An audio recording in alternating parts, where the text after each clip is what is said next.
तो चलिए शुरू करते हैं हमारी आज की कहानी। मुझे नहीं लगता कि मेरे जैसे किस्मत किसी भी औरत की होगी और मेरे जैसी किस्मत किसी की होनी भी नहीं चाहिए। मैं अपने ख़ानदान की सबसे खूबसूरत लड़की थी और मुझे अपने पापा के दोस्त के बेटे से बहुत ज़्यादा मोहब्बत थी। पापा के दोस्त का बेटा फ़ौज में था। मैं उससे बहुत प्यार करती थी और वो भी मुझे बेहद पसंद करता था। लेकिन कभी हमारी आपस में कोई बात नहीं हुई थी, यहाँ तक कि बस एक दूसरे को देखकर कभी हाय हेलो हो जाती, वह भी सिर्फ दूर से ही। पर हमारे माँ बाप ने समझ लिया था कि बच्चे एक दूसरे को पसंद करते हैं। मेरे पापा इस दुनिया में नहीं थे, बस मेरी माँ थी। लेकिन मेरे पापा के दोस्त ने मेरी माँ और हमारा साथ नहीं छोड़ा था।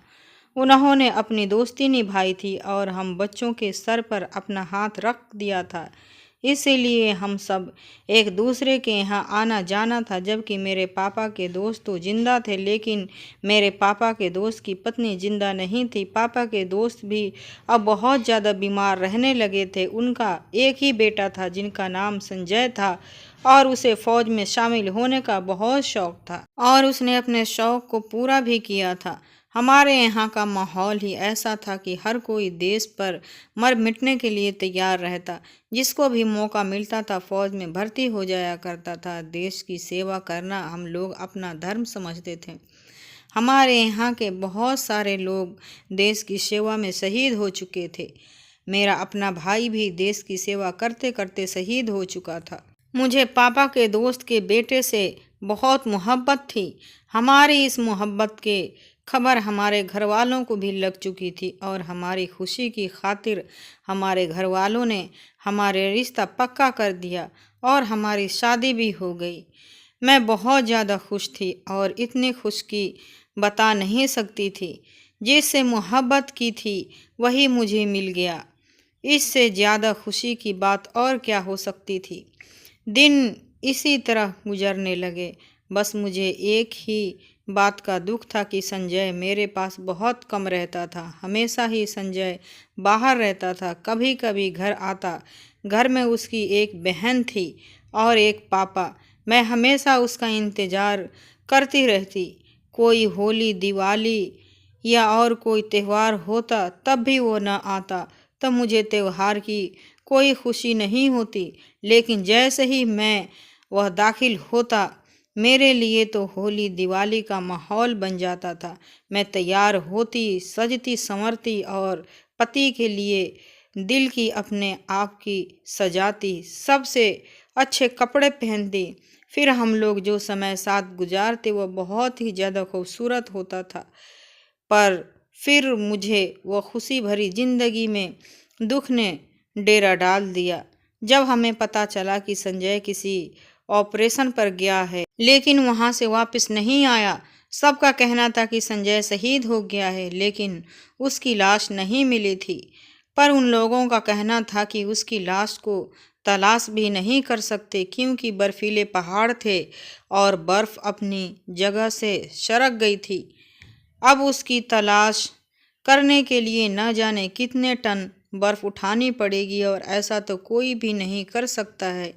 इस तरह की कहानी उस इलाके से पहले भी सुनी जा चुकी थी और मुझसे पहले भी औरतें थीं जिनके पति लापता हो गए थे लेकिन फिर सारी जिंदगी वापस नहीं आए थे। जाहिर है कि एक इंसान के बर्फ ऊपर का पूरा पहाड़ गिर जाए तो उसकी लाश को भी तलाश करना कितना मुश्किल होता है और भला यह काम कौन करेगा। यह खबर सुनकर तो मेरे ऊपर गमों के पहाड़ टूट पड़े थे। मेरी जिंदगी से सारी खुशियां खत्म हो गई थी। मेरा पति इस दुनिया से चला गया। मेरी शादी को अभी सिर्फ 1 ही साल हुआ था। इस 1 साल में भी वह सिर्फ 3 बार ही आया था। मेरे लिए सब लोग बहुत दुखी रहते थे लेकिन मेरा दुख कोई नहीं समझ सकता था। यह दुख सिर्फ मेरा था। संजय की तलाश करने की बहुत कोशिश की गई, यहाँ तक कि उसके पापा जो कि बिस्तर पर पड़े हुए थे और हमेशा बीमार रहते थे, अब उन्होंने ये कहना शुरू कर दिया कि इतना ही बता दो कि मेरा बेटा मर गया या नहीं। अगर मर गया है तो हम उसके लिए सब्र करके बैठ जाएंगे, नहीं तो फिर हम उसका इंतज़ार करेंगे। लेकिन उन लोगों से जब पता किया तो उन्होंने कहा कि वह इस दुनिया में नहीं है, क्योंकि अगर इस दुनिया में होता तो हमें मिल जाता। और माफ़ी के साथ कहा कि हम उसकी लाश को भी नहीं ढूंढ पाएंगे। कोई अपना इस दुनिया से चला जाए तो कितना बड़ा दुख है, और फिर आप उस आखिरी बार देख भी नहीं पाए, इससे भी बड़ा दुख और क्या होता है। अब मेरी ज़िंदगी इसी तरह गुजरने लगी। मेरी माँ ने मुझसे कहा कि अब तेरा उस घर में क्या काम है, तू वापस आ जा। लेकिन मैं अपनी माँ के साथ नहीं गई, मैं अपनी ससुराल में ही रहने लगी। मुझे यहाँ पर रहते हुए 2 साल हो गए थे। मैं उसके बाप की सेवा करती और उसकी बहन के लिए खाना बनाती थी, घर को संभालती थी। वह लोग भी बहुत ज़्यादा एहसानमंद थे और कहते थे कि बेटी, तुम अपने घर चली जाओ, अगर तुम किसी और से शादी करना चाहती हो तो तुम कर लो। लेकिन मेरा दिल नहीं मानता था। इसी तरह करते करते 5 साल गुजर गए। मेरी माँ ने एक दिन मुझे ज़बरदस्ती गांव की पंचायत के पास ले गई, उनका सारा मसला बताया। फिर उन्होंने कहा कि बेटी, अगर इस तरह कोई मामला हो तो पति की मौत का पक्का पता ना चले तो 4 साल इंतज़ार करने के बाद औरत दूसरी शादी कर सकती है। मेरी माँ ने कहा, तू हमारी इकलौती बेटी है, तेरा बाप इस दुनिया में नहीं है।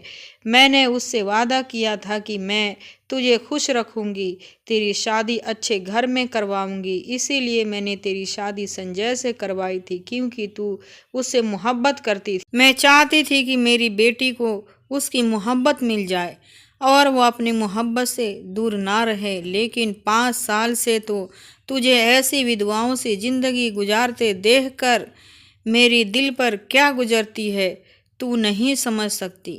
और तेरे बाप का आत्मा भी तड़प रही होगी। बस तू दूसरी शादी कर ले, संजय अब नहीं आएगा। अरे पगली, 5 साल हो गए हैं, कोई भला 5 साल के लिए भी जाता है क्या? मेरे दिल में भी यह बात अब बैठने लगी थी कि शायद वह इस दुनिया में नहीं है। अगर वो इस दुनिया में होता तो वह ज़रूर आ जाता, लेकिन वह नहीं था, इसीलिए तो मेरे पास लौटकर नहीं आया। मेरी माँ ने मुझे अपनी कसम दे दी कि अगर तूने मेरी बात नहीं मानी तो तू मेरा मरा हुआ मुंह देखेगी। मेरी माँ ने रो रो कर खुद को बिस्तर पर लगा लिया और कहने लगी कि बस मेरी आखिरी इच्छा समझकर ही पूरी कर दे। मेरे ससुर भी कहने लगे कि बेटी, तुम शादी कर लो, हमारा बेटा भी लगता है अब इस देश पर कुर्बान हो गया है। हमें तो खुश होना चाहिए कि संजय शहीद हुआ है, उसने अपने देश के लिए अपनी जान कुर्बान कर दी है। मैं रातों को उठकर रोती थी। मुझे संजय सपनों में नजर आता था। वह भी मुझसे यही कहता था कि तुम अपनी ज़िंदगी जियो, मैं अब वापस नहीं आऊँगा। संजय के चाचा का एक बेटा था जो संजय की ही उम्र का था और वह खुद का कोई छोटा मोटा बिजनेस चलाया करता था। मेरी माँ ने कसम खा ली थी कि उन्होंने कहा है कि अपनी बेटी की शादी किसी और फौजी से नहीं करवाऊंगी, बल्कि किसी ऐसे इंसान से करवाऊंगी जो बस इधर ही कारोबार करता हो और हर पल मेरी बेटी के साथ रहे। उस लड़के का नाम विजय था। यह संजय का बहुत अच्छा दोस्त भी था। दोनों एक दूसरे के लिए भाइयों से भी बढ़कर थे। बचपन में एक दूसरे के साथ खेला करते थे। मैं भी उनके साथ खेला करती थी, क्योंकि बचपन से संजय का तो हमारे घर में आना जाना था। मैं भी बचपन में संजय के घर चली जाया करती थी और वहीं पर विजय से मेरी मुलाकात हो जाया करती थी। हम तीनों मिलकर खूब खेला करते थे। मैं विजय से अच्छी तरह जानती थी, अच्छा इंसान था। मेरी माँ ने मेरे रिश्ते की बात उससे की तो उसने फौरन हाँ कर दिया, क्योंकि वह संजय की विधवा को सहारा देना चाहता था। उसकी नीयत बुरी नहीं थी, लेकिन मैं उससे शादी नहीं करना चाहती थी। यह तो संजय का दोस्त था, मैंने उसके बारे में कभी ऐसा नहीं सोचा था। और विजय भी जानता था कि मैं संजय से बहुत मोहब्बत करती थी, क्या वह बेवफाई नहीं करती थी? मेरी माँ ने कहा कि पागल, ये बेवफाई नहीं है। बेवफाई जिंदा लोगों के साथ होती है, मरे हुए के साथ भला कौन सी बेवफाई होती है। मेरी माँ ने ज़बरदस्ती मेरी शादी करवा दी। मैं शादी अभी नहीं करना चाहती थी, लेकिन कोई और चारा नहीं था। मेरी माँ कहती थी कि मैं इस दुनिया से चली जाऊंगी तो तू अकेली रह जाएगी, मेरी आत्मा को भी चैन नहीं मिलेगा। विजय से जब मेरी शादी हुई तो पहली रात ही उसने मुझसे कहा कि मुझे संजय की मौत का बहुत दुख है। वह अच्छा इंसान था और मैं ये भी जानता हूँ कि तुम दोनों एक दूसरे से बहुत मोहब्बत किया करते थे। मैं उसकी जगह पर आ तो गया हूँ, लेकिन अब तक तुम्हारा दिल नहीं मान जाता तब तक मैं तुमसे दूर रहूँगा, तुम्हें टच भी नहीं करूँगा। तुम जैसे चाहो इस घर में आज़ाद होकर रह सकती हो। मुझे विजय की यह बात बहुत अच्छी लगी और समय इसी तरह गुजरने लगा। समय के साथ साथ हम दोनों ने दूसरे को स्वीकार कर लिया और पति पत्नी का रिश्ता में बंध गए। मुझे भी एहसास होने लगा अब संजय कभी वापस नहीं आएगा और मेरी जिंदगी विजय के साथ ही है। दिन इसी तरह गुजर गए थे। विजय के साथ रहते रहते अब मुझे पूरा 1 साल होने वाला था। हम लोगों में वैसे ही संबंध बन गया जैसा मेरा और संजय के साथ था। हम किसी तरह एक दूसरे को हंसी मजाक करने लग गए, एक दूसरे को अपने दिलों की बातें बताने लगे और वह भी मुझे सारी बातें बताया करता था कि आज मैं ऐसा किया और आज इतने ग्राहक आए, आज इतने कमाई हुई, मैं आगे यह करना चाहता हूँ, मैं घर के लिए कोई अच्छी सी चीज़ लेना चाहता हूँ। उसने मेरे लिए बहुत सारे गहने भी बनवाए थे, क्योंकि हमारी शादी तो इसी तरह हुई थी, यानी कि बस बहुत ही सादगी से हुई थी। पर विजय ने कहा कि तुम मेरी पत्नी हो, मैं चाहता हूँ कि तुम्हारे कलाइयाँ खाली न रहे। उसने मेरे लिए सोने की चूड़ियाँ बनवाई थी और उसने कहा था कि इनको हमेशा पहन कर रखना। मुझे ऐसा लगने लगा था कि बस यही जिंदगी गुजारी है, गुजर ही जाएगी, इसको अच्छी तरीके से जीना चाहिए। ऐसे भी लोग हैं जो जिंदगी से दूर हो जाती हैं या जिनकी जीते जी जिंदगी बर्बाद हो जाती है। इसीलिए कभी किसी भी चीज़ की ना शुक्र नहीं करना चाहिए। इंसान को बनाया ही इसीलिए गया है कि वह कहीं भी एडजस्ट हो जाता है, अचानक से ही उसको सब्र आ जाता है, कई चीज़ों में जाकर ही वह एक हो जाता है, नए लोगों के साथ भी रह लेता है। एक लड़की अपनी सारी जिंदगी एक घर में गुजार देती है, लेकिन सिर्फ अग्नि के समक्ष 7 फेरे लेते ही वह किसी पर आ जाए घर को अपना घर समझने लगती है और अगले ही दिन से वह भी कहना शुरू कर देती है कि अपना घर जा रही हूँ। इंसान को शायद इसी तरह बनाया गया है। मेरे दिल भी संजय अभी जिंदा था, लेकिन अब मेरा पति विजय था और मुझे पता था कि अब मेरी जिंदगी इसी के साथ गुजारनी है। यह जिंदगी 4 दिन का है। एक दिन वह सुबह सुबह उठा तो बहुत ही खुश था। उसने कहा कि आज मेरी सालगिरह है और विजय की यह सालगिरह मेरे साथ पहली सालगिरह है, तो आज के दिन वह बहुत अच्छी तरह से मनाएगा। मैंने कहा कि अच्छा, आज के दिन क्या स्पेशल करोगे? तो उसने कहा कि मैं अच्छा सा खाना लेकर आऊँगा, तुम्हें आज खाना बनाने की ज़रूरत नहीं है, तुम वही वाला जोड़ा पहन लेना जो तुमने हमारी शादी वाले दिन पहना था, लेकिन उस दिन तुम अच्छे से तैयार नहीं हुई थी, इसीलिए आज से अच्छे से तैयार हो जाना। मैं लाल रंग का जोड़ा पहना तो था, लेकिन वह कोई इतना ज़्यादा अच्छा नहीं था, पर मेरे सारे कपड़ों में से सबसे अच्छा था। मैंने कहा कि ठीक है, और अब वह काम पर चला गया तो मैं तैयार होने लगी। आज मेरे चेहरे पर मुस्कुराहट थी। मुझे ऐसा लग रहा था कि अब कहीं जाकर मैं विजय को अपना पति स्वीकार कर लिया है और अब मुझे भी उससे मोहब्बत होने लगी है। तभी अचानक दरवाजे पर दस्तक हुई। मैं अभी पूरी तरह से तैयार नहीं हुई थी। मेरे बाल खुले हुए थे। मैंने कहा कि विजय इतनी जल्दी कैसे आ गए? लगता है शायद कोई चीज़ भूल गए हो। जब मैंने जाकर दरवाज़ा खोला तो मेरे कदमों तले से ज़मीन निकल गई, क्योंकि सामने का दृश्य मेरे लिए बहुत ज़्यादा हैरान कर देने वाला था। क्योंकि सामने विजय नहीं बल्कि संजय खड़ा था। उसकी हालत देखकर लगता था कि वह बहुत कमज़ोर हो चुका है। ऐसा लग रहा था कि वह कितना बीमार हो या किसी ऐसी जगह पर रह रहा था जहाँ पर उसे ठीक से खाना नहीं मिलता था। लेकिन मैं फौरन पहचान गई थी, यह तो संजय ही है। उसकी आंखों में भी आंसू थे। हम दोनों की हालत एक जैसी थी। वह मेरे पास खड़ा तो मैं एकदम से 2 कदम पीछे हट गई।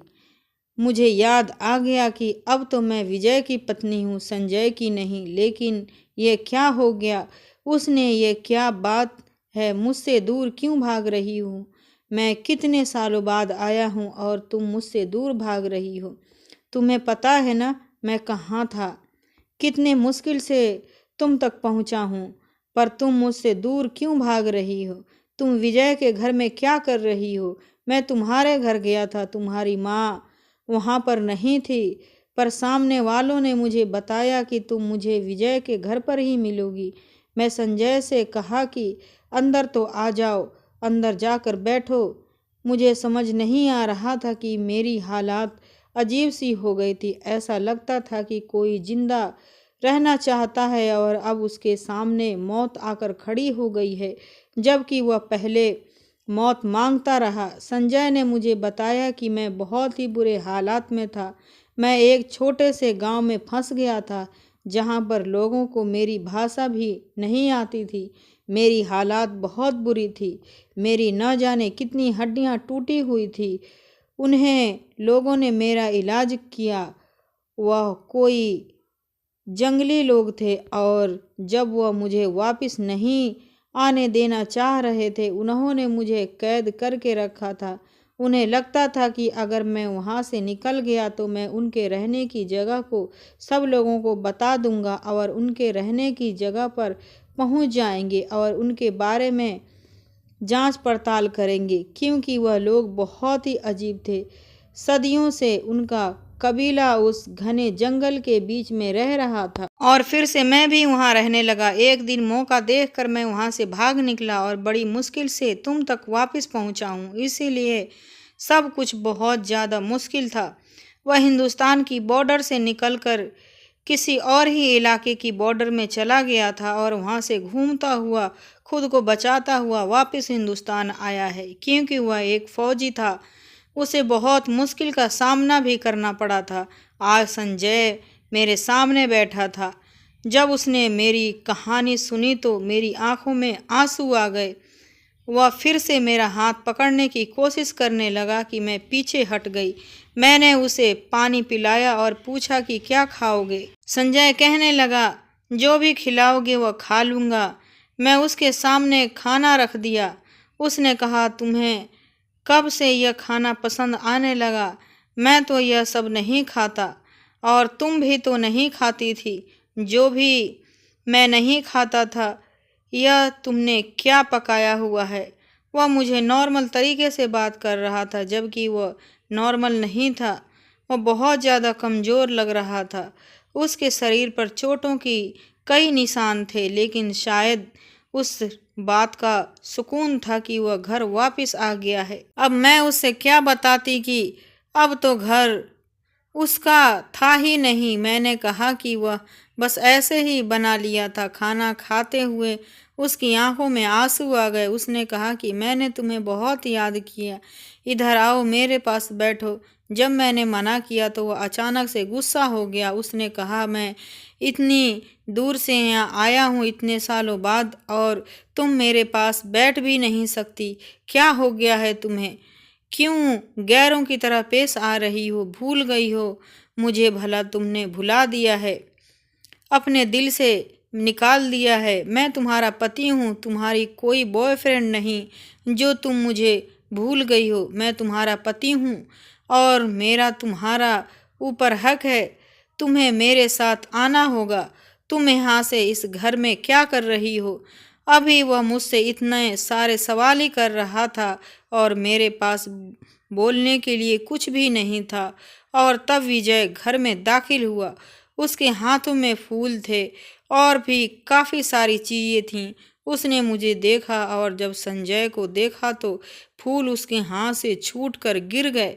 संजय उसके गले लग गया और उसने कहा, मेरे दोस्त, मैंने तुझे कितना याद किया। मैं बड़ी मुश्किल से यहाँ तक पहुँच गया हूँ।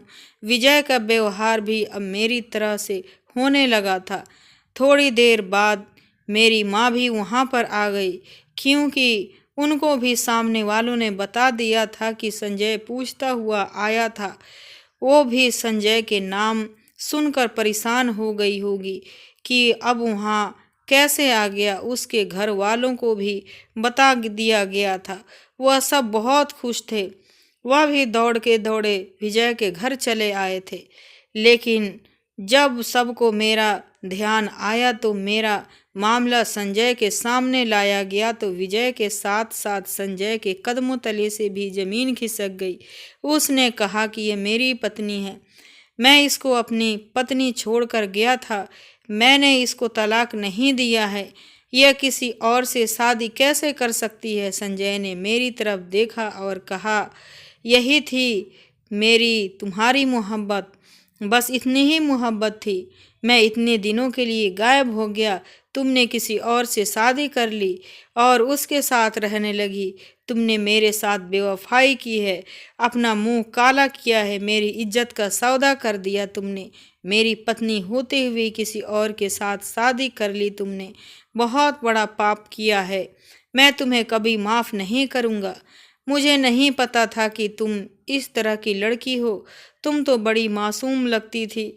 मुझे कहा था कि मेरा इंतज़ार करूँगा, आखिरी सांस तक इंतज़ार करूँगी। तो बस इतना ही सांस था और ख़त्म हो गया सब। हिम्मत तुम्हारी जवाब दे गई।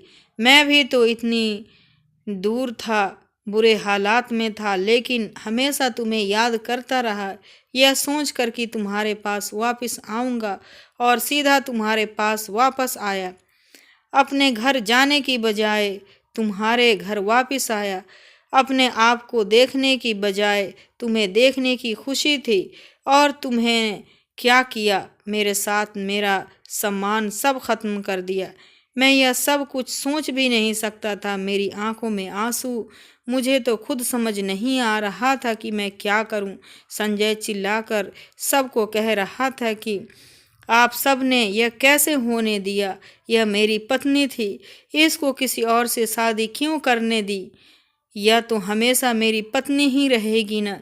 इसको साथ मैंने 7 फेरे लिए हैं, आप सब की मौजूदगी में। आप सब गवाह हैं इस बात पर। उसने कहा कि आप सब लोग यह कैसे कर सकते हैं? यह मेरी पत्नी ही रहेगी, चाहे मैं 10 साल बाद वापस आऊं, चाहे 15 साल बाद वापस आऊं। तो मेरे ससुर ने कहा, नहीं बेटा, ऐसा नहीं होता।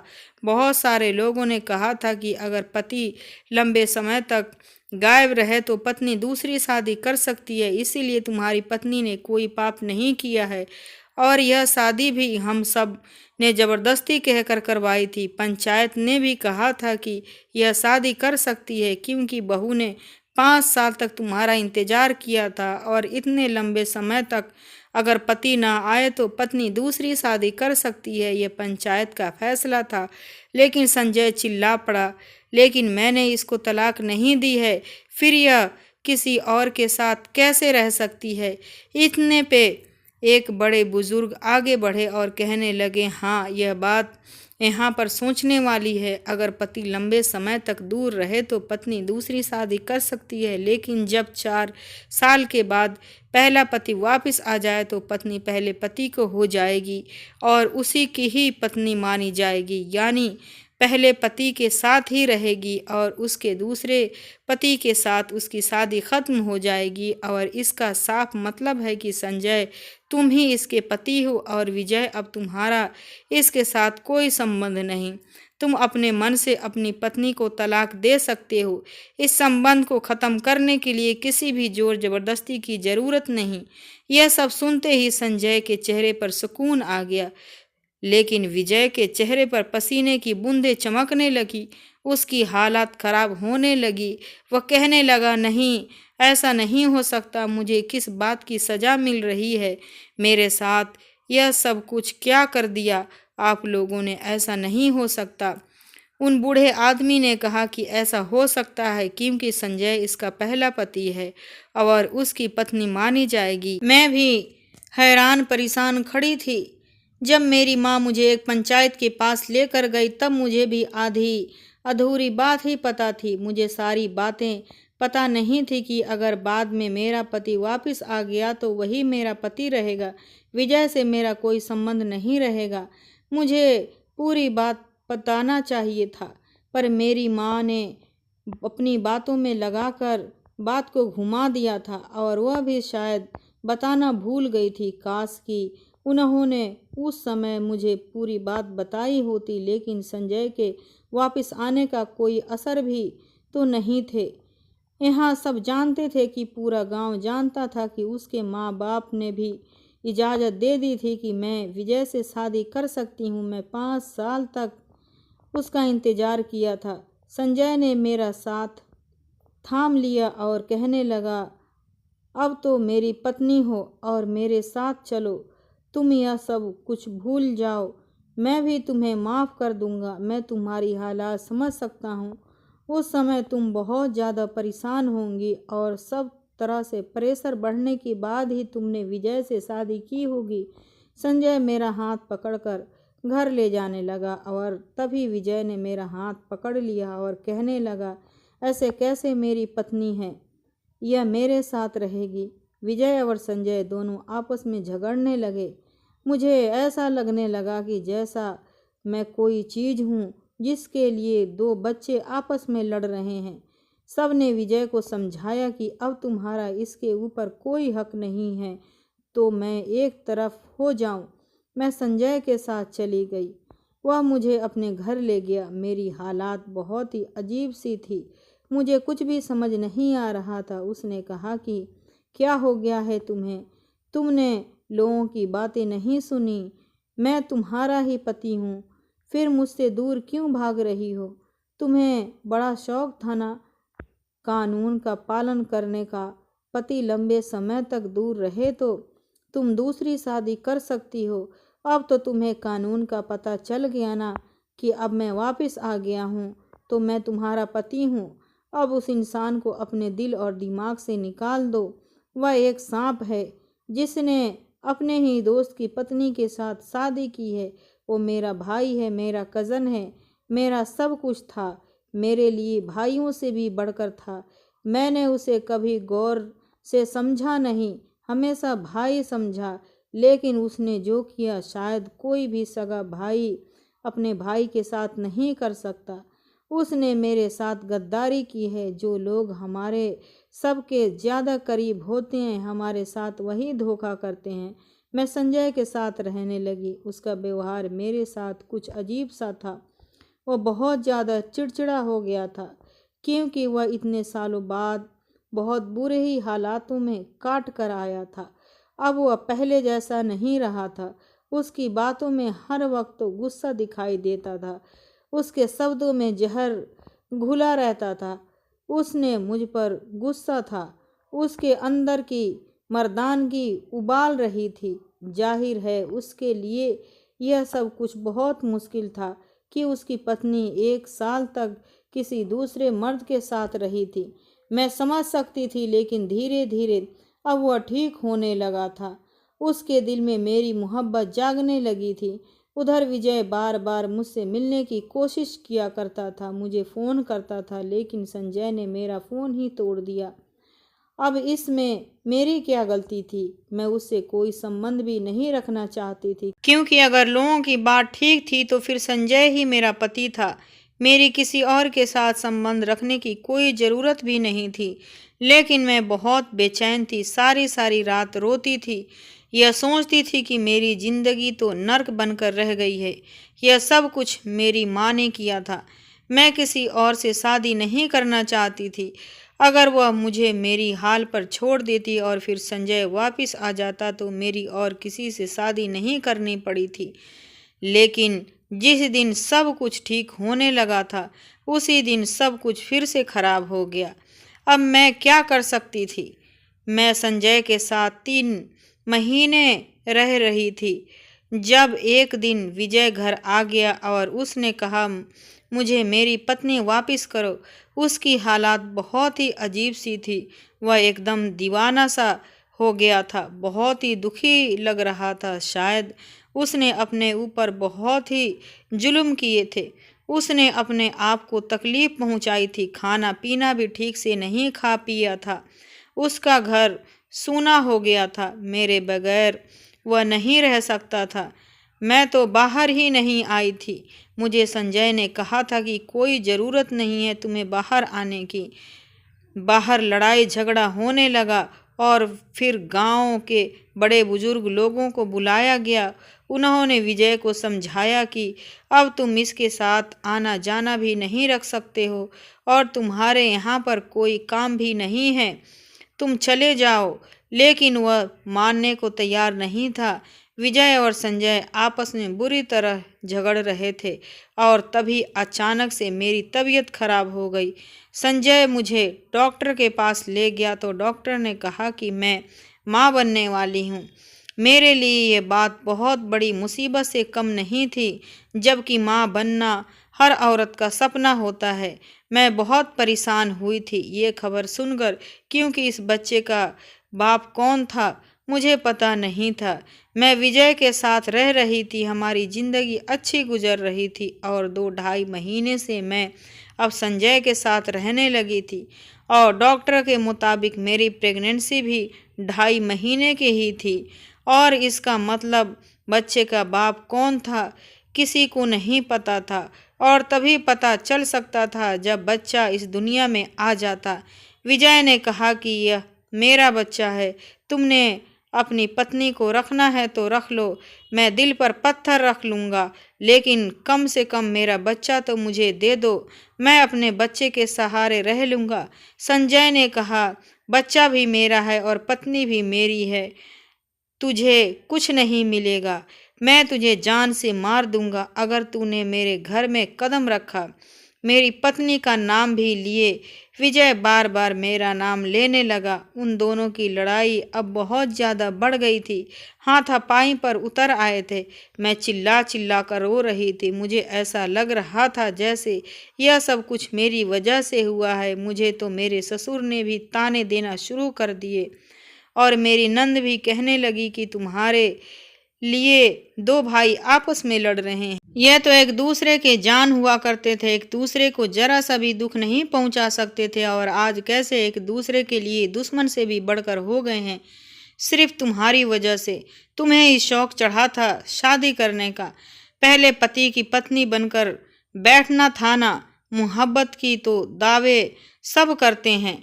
डॉक्टर ने कहा था जब तक बच्चा इस दुनिया में नहीं आ जाता तब तक हम बता नहीं सकते कि इसका बाप कौन है।